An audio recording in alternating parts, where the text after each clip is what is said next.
আসসালামু আলাইকুম বন্ধুরা, সকলে কেমন আছেন? আশা করি আল্লাহর অশেষ রহমতে ভালো আছেন। আজকে একটি ইনভার্টার ঠিক করব 1500 ওয়াট। এটার সমস্যা হচ্ছিল নেগেটিভ লাইন থেকে নেগেটিভের লাইনটা পজিটিভে এবং পজিটিভ লাইনটা নেগেটিভে দেওয়ার কারণে এই ইনভার্টারটা নষ্ট হয়ে গেছে, এখন কাজ করতেছে না। তো এটা কি সমস্যা আমরা খুলে এটা বিস্তারিত দেখব এবং আপনাদের সাথে আলোচনা করব। তো সে পর্যন্ত আপনারা ধৈর্য ধরে ভিডিওটি দেখুন, লাইক কমেন্ট ও শেয়ার দিন। এটা খুলে নিলাম, খোলার পরে আপনাদের দেখাচ্ছি, আউট করে নিলাম। তো এখানে দেখা যাচ্ছে আপনাদের এই যে সুইচ টুইচ সবই ঠিক আছে, কিন্তু আপনার এই যে ট্রান্সফরমার থেকে যেই লাইনটা পজিটিভ লাইনটা ইন হওয়ার যেই এই যে পজিটিভ তারটা ইন হয়, এখানে একটা ফিউজ বা জাম্পার থাকে, এই ফিউজটা পুড়ে গেছে। এই ফিউজ তো আমাদের কাছে নাই, তাই এই শর্ট জাম্পারটা দিয়ে আমরা ঠিক করলাম।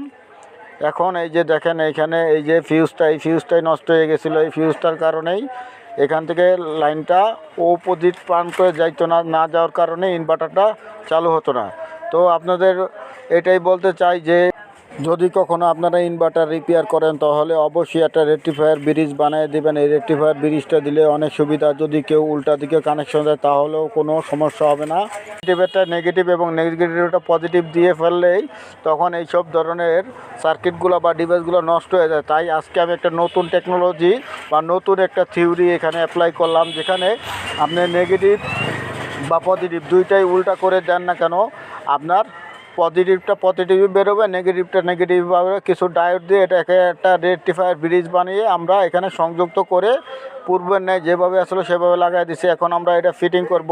তো পূর্বের ন্যায় যেভাবে আসলে আমরা সেইভাবে ফিটিং করব। ফিটিং করার জন্য আমাদের এই সাইডটা সামনের দিকে থাকবে, ট্রের ভিতরে ঢুকে ধাক্কা দিলে এটা লেগে যাবে।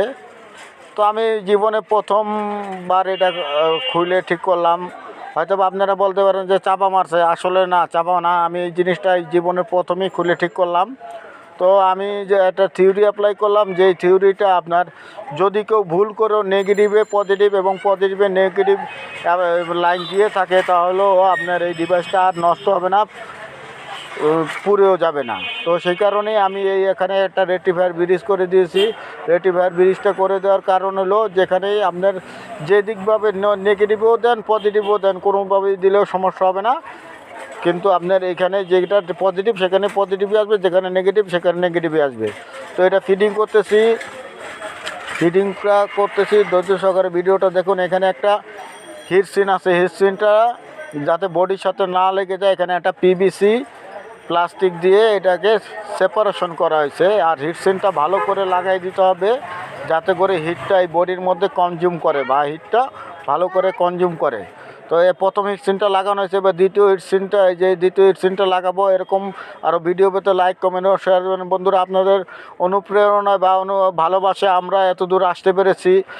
আর আপনারা যদি লাইক কমেন্ট শেয়ার না করেন, এত কষ্ট করে ভিডিও করি শুধু আপনাদের জন্য, দোয়া রাখবেন যাতে ভবিষ্যতে আরও ভালো ভালো ভিডিও নিয়ে আপনাদের সামনে হাজির হতে পারি। তো এটা কিন্তু খুবই গুরুত্বপূর্ণ বিষয়। কিছুদিন আগে কিন্তু অত্যন্ত লোডশেডিং হয়েছিল আমাদের গ্রামের বাড়িতে যারা থাকেন, তারা কিন্তু সোলার থেকে এইসব ইনভার্টার দিয়েই আইপিএস বা ইনভার্টার দিয়ে তৈরি করে বিদ্যুৎ চালাতেন বা ফ্যান লাইট চালাতেন। তো ভিডিওটা খুবই গুরুত্বপূর্ণ। যারা গ্রামের বাড়িতে বা থাকেন, তারা যদি আপনার এই ভিডিওটা দেখেন, তাহলে অনেক সময় দেখা যায় যে যদি ভুল করেও আপনি নেগেটিভেরটা পজিটিভ এবং পজিটিভেরটা নেগেটিভে দেন, তাহলে আপনার এই ডিভাইসটা নষ্ট হয়ে যাবে। তো নষ্ট হওয়া থেকে কীভাবে রক্ষা করতে হয় বা কী প্রোটেকশন লাগাইলে এটা নষ্ট হবে না, সেটাই আপনাদের আজকে তুলে ধরলাম কাজের মাধ্যমে। আশা করি আপনারা জিনিসটা বুঝতে পারছেন। এখানে একটা রেকটিফায়ার ব্রিজ ইউজ করা হয়েছে। তো আমরা প্রথমবার সামনের পার্ট ফিটিং করেছি এবং সেকেন্ড পার্টটাও ফিটিং করতেছি। ধৈর্য সহকারে ভিডিওটি দেখার জন্য অসংখ্য ধন্যবাদ।